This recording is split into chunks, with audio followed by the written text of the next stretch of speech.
მოუწესრიგებელი ინფრასტრუქტურა და უკანონო გარევაჭრობა მაიაკოვსკის ქუჩაზე. როდის მოაგვარებს ბათუმის მე-16 საჯარო სკოლასთან არსებულ პრობლემას მერია.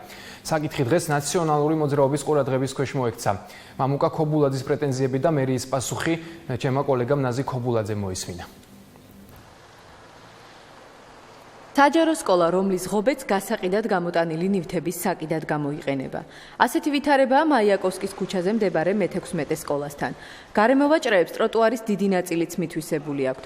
მოქალაქეები პრობლემას ხედავენ, თუმცა ნაწილობრივ მოვაჭრეებისაც ესმით. მესმის რომ ახლა ეს ძალიან ცუდია რომ ქუჩაში ადამიანი ვაჭრობს, მაგრამ ახლა მოვისმინე ამ ქალბატონის საუბარი ძალიან შემეცოდა. აღდათ არ არის ნორმალური რომ ადამიანმა ბავშვმა გამოვიდეს და ქუჩაში ფეხი წამოკრას ამ ქვას და ღორს.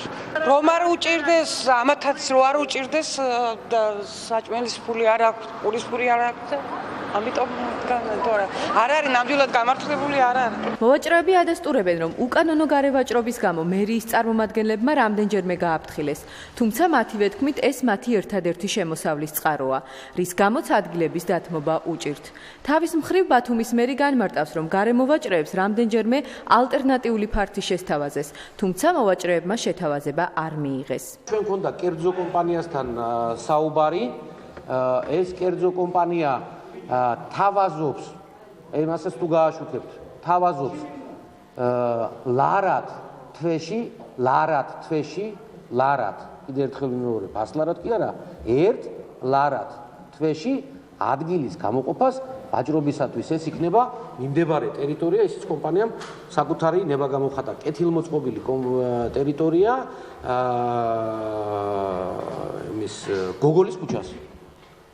თორე მივიღებთ იგივეს, ყველას უნდა ვთქვათ უკანონოდ ვაჭრობა და უკანონოდ განთავსება. ხო ხედავთ, მოქალაქეებს ექნებათ პრობლემა.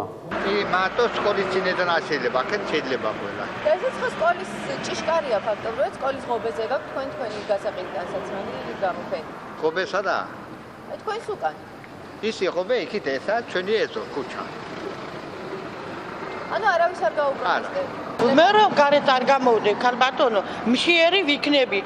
შავ გულს ჭამ ყოველ ისიც ძველ. არავის არ გავფრთხილებია, მაგრამ გარევაჭრება საერთოდ თუ აიგზავნება კი ბატონო. გენაცვალოს ჩემი თავი, მე წავდგები და წავალ. რა ვქნა, ამით ვაკეთებ პურის ფულს და ბინის. სკოლის მიმდებარედ მოუწესრიგებელია ტერიტორიაც.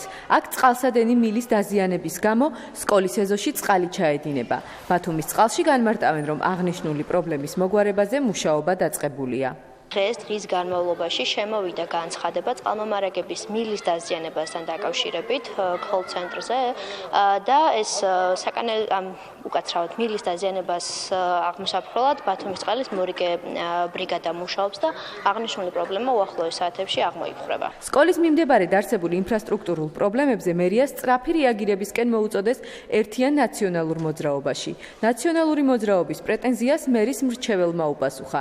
ჯაბა ტუღიშის განმარტებით, ინფრასტრუქტურული სამუშაოები გეგმის მიხედვით მიმდინარეობს. ეს არის ერთ-ერთი უმთავრესი პრობლემა მთლიანად ბათუმის, კონკრეტულად ამ შემთხვევაში აქ განვიხილავთ ამ პრობლემას.